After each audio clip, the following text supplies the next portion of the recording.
ఆంధ్రప్రదేశ్ మాజీ intelligence chief retired DGP AB వెంకటేశ్వరరావుకు చంద్రబాబు నేతృత్వంలోని కూటమి ప్రభుత్వం బిగ్ షాక్ ఇచ్చింది. 2014-2019 మధ్య టీడీపీ హయాంలో అత్యంత కీలక పాత్ర పోషించిన ఆయనకు అందిస్తున్న అధికారిక భద్రతను ఉపసంహరిస్తూ ఏపీ ప్రభుత్వం జీవో జారీ చేసింది. బుల్లెట్ ప్రూఫ్ వాహనం, కాన్వాయ్ మరియు సాయుధ సెక్యూరిటీ సిబ్బందిని వెనక్కి తీసుకోవటం ఇప్పుడు పొలిటికల్ మరియు పోలీస్ వర్గాలలో తీవ్ర చర్చనీయాంశంగా మారింది. ప్రభుత్వం తీసుకున్న ఈ సంచలన నిర్ణయం మరియు దాని వెనుక ఉన్న కారణాల పూర్తి వివరాలను ఈ వీడియోలో చాలా క్లియర్గా చూద్దాం.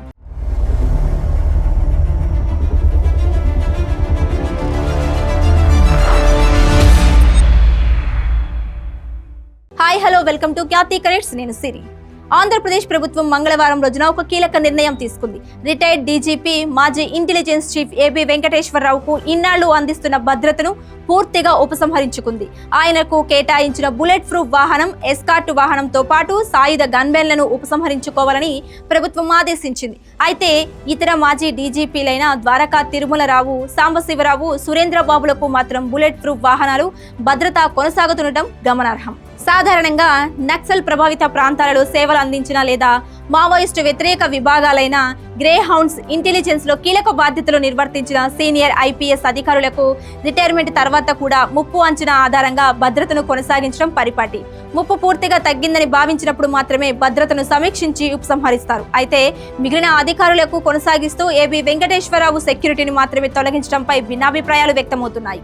ఈ నిర్ణయం వెనుక ఉన్న అసలు కారణాలపై రాజకీయ వర్గాలలో తీవ్రమైన చర్చ నడుస్తుంది. ఇటీవల కాలంలో ఏబీ వెంకటేశ్వరరావు సోషల్ మీడియా ద్వారా మరియు విలేకరుల సమావేశాల్లో కూటమి ప్రభుత్వ విధానాలపై బహిరంగంగా విమర్శలు గుప్పించారు.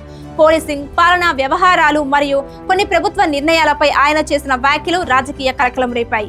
ఈ విమర్శల నేపథ్యమే ఆయన భద్రత ఉపసంహరణకు దారితీసిందా లేదా కేవలం సెక్యూరిటీ రివ్యూ ఆధారంగానే జరిగిందా అనేది ఇప్పుడు ఆసక్తికరంగా మారింది. ఈ మొత్తం పరిణామాలను లోతుగా విశ్లేషిస్తే 2014-2019 టీడీపీ హయాంలో ఇంటెలిజెన్స్ చీఫ్ గా ఉన్న ఆయనపై 2019లో వైఎస్ఆర్సీపీ అధికారంలోకి వచ్చాక తీవ్ర ఆరోపణలు వచ్చాయి.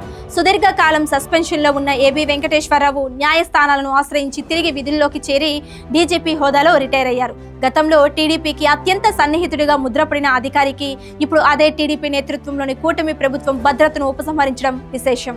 భద్రతను ప్రభుత్వం ఉపసంహరించుకోవడం ఏపీ రాజకీయాలలో మరియు పోలీస్ వర్గాలలో తీవ్ర సంచలనానికి దారితీసింది.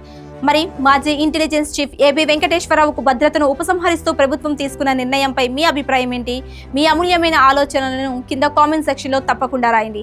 మరిన్ని తాజా ఆంధ్రప్రదేశ్ వార్తలు, నిష్పాక్షిక అప్డేట్స్ మరియు విశ్లేషణల కోసం మా ఛానల్ ని ఇప్పుడే లైక్ చేయండి, షేర్ చేయండి, సబ్స్క్రైబ్ చేయండి.